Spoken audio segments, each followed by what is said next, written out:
Hi again, everybody. Another story here from Anonymous. Hi, Ollie. You're doing a great job. Here's a taste of what my mother put me through as a child. I would like your feedback and don't mind if reading it out on YouTube, but would prefer to stay anonymous. My mom is a very attractive woman, comparable to a movie star. My father was a policeman, and my mom said he looked like a movie star, but I can't see it. My mom tells me over and over again she was a virgin when they married. My father wanted a son, and my sister was a disappointment for him. My dad pushed my mom down the stairs when she was pregnant with me.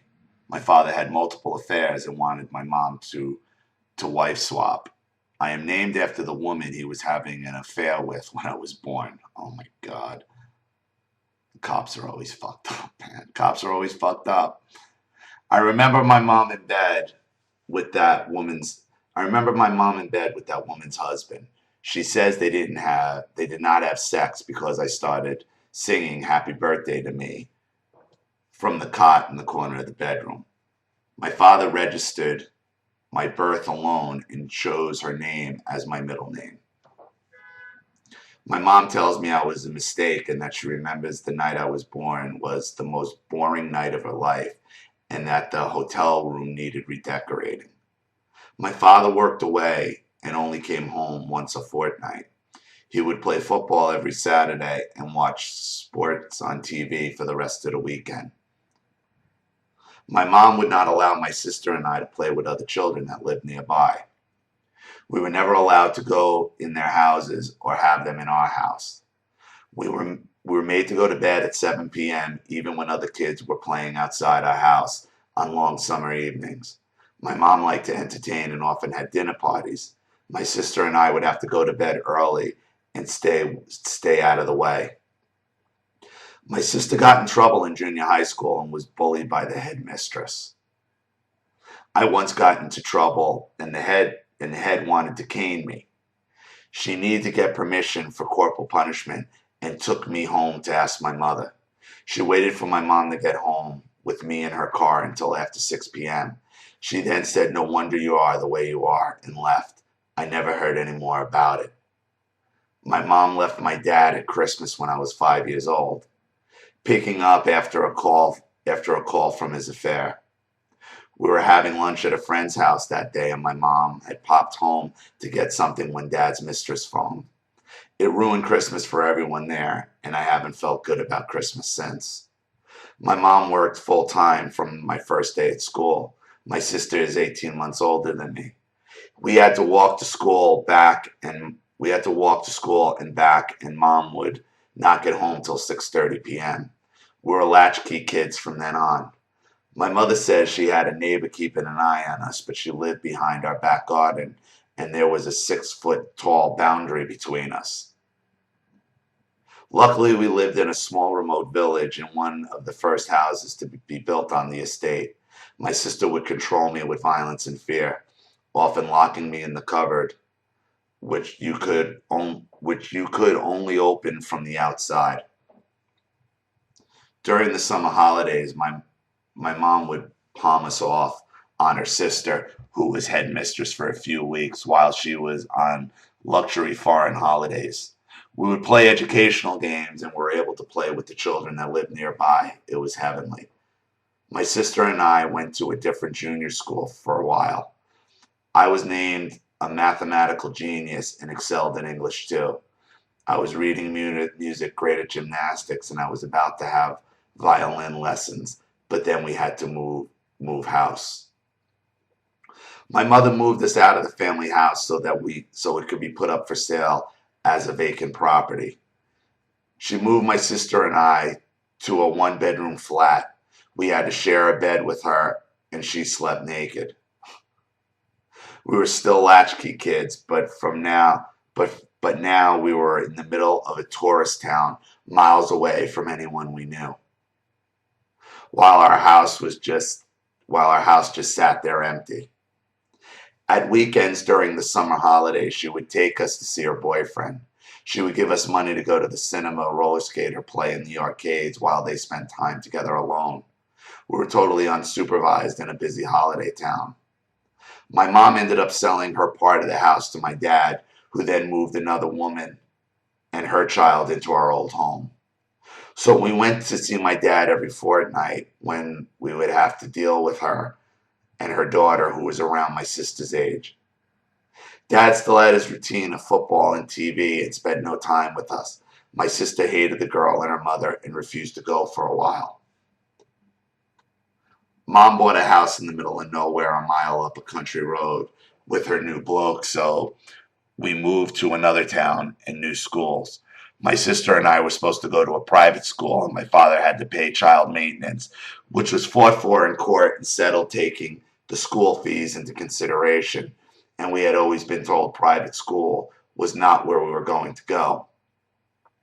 My mom tricked us into going to the local school by asking my sister and I if we wanted to go to a normal school or not. Then when my sister got 11 plus, to she was asked, do you want to be at the bottom of the class at grammar or the top of the class at a local secondary modern? Mom always had designer shoes, clothes, handbags, and ate at expensive restaurants. She went from drinking cheap plunk to being an expert on expensive wine with a collection of matchbooks from the restaurants and hotels she stayed in. My schoolwork suffered as I was made to stop writing in ink and was made to write in pencil again. There were no gym classes or violin classes, and I was made to look like a freak rather than encouraged to stay ahead of the class. I learned nothing for 2 years. My sister and I were not allowed posters on the walls of our bedrooms and were in charge of the housework, including washing and polishing all the wooden floors. We had to keep the house like a show home, and if one mug was left on the draining board when she got home from work, it was thrown at our heads. We would have to bring Mom coffee and herbal tea in bed. She would get home from work at 7 p.m. and have a bath and go to bed to read her book. And then she would leave the house at 7:15 a.m. Mom was never interested in us, our homework, or anything we did. We did nothing together as a family. We would have to take ourselves to the doctors and the dentist. She would often threaten to take an overdose of pills. Her fiance ran a hotel, and we would have to help out. My mother had a car accident and was badly injured. The day she had the accident, I was 11 years old. She asked me to get the TV repairman to come during the school break. I could only get an appointment for the following week. I don't remember if I knew that I was back at school that day, or if I had thought we had 2 weeks off instead of one. My mom blames me for the accident because I made the TV repair appointment and she had to be there because we were at school. I was not in the car or anywhere near the accident. I went to the hospital one day after school and I took one of my friends who lived nearby. My friend was diabetic and had to inject herself. I thought she could cope with seeing my mom's injuries and support me. My mother says I made her into a freak show. My mom would bring up the story a lot and make me feel so sad and guilty. I never questioned it until I was a mother myself. My mom's fiance was violent when he was drunk. He would get angry when my sister and I got into trouble. He was always trying to get attention that way. She would cause fights between us and misbehave for attention. Mom's fiance broke my sister's nose and ended up with an injunction against him. Eventually, my mom allowed him back into the house to live with us again. My sister was the golden child, even though she was the naughty one. We both had jobs by age 11. I saved most of my wages and managed to put away 80 of my 60 pound and 80 pounds of my 60 pence an hour rate wages. My sister stole the money I had saved from my post office account to pay for the damage she caused to a motorcycle she had borrowed. She was not punished by my mother, and she was never told to return the money. There is so much I have left out. It does not get any better. I think I have enough for a book. It's a very sad book. Keep up the good work. Warm regards. The title of this email is, "Do you think my mom is a narc?" And my response to you is, how is she not? Your mother is so obsessed with image and looks and money, all the rest of it. You, your sister, are just impediments. She married your father because he looked like a movie star. He was a cop. So she gave him what he thinking she was going to get what he wanted, but that didn't work out. So then she goes out off on these expensive holidays and the shoes and moves you to a tourist town so she could be around the center of attention. She could be around the action.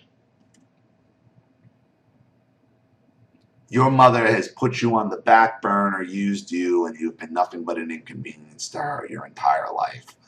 Yeah, she's a narcissist. And if you want to know why your sister didn't get punished for stealing your money, because your mother would have stolen your money too.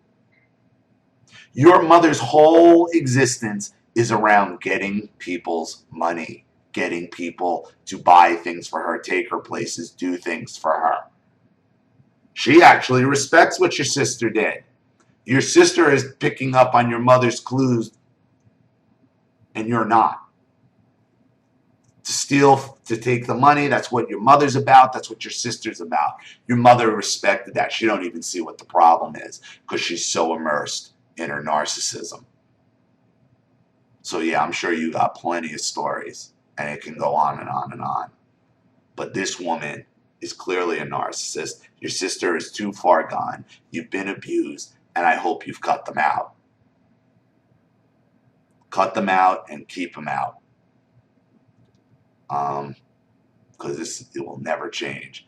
Because as this type of narcissistic female gets older, it only gets worse, and only gets more brutal, and only gets more bitter. Cut her out. Cut them out now. Cut them all out and keep them out. Thank you so much for your story. I really appreciate it. Thank you, everybody watching. Please leave any comments or opinions in the comment section below. And again, if you want your story read on the channel, you have a topic you'd like me to cover, a narcissist you'd like to expose, you know what to do with the PayPal link in the description box. I'll have the video right back to you. This is Ollie Matthews. Thanks for watching. See you all again soon.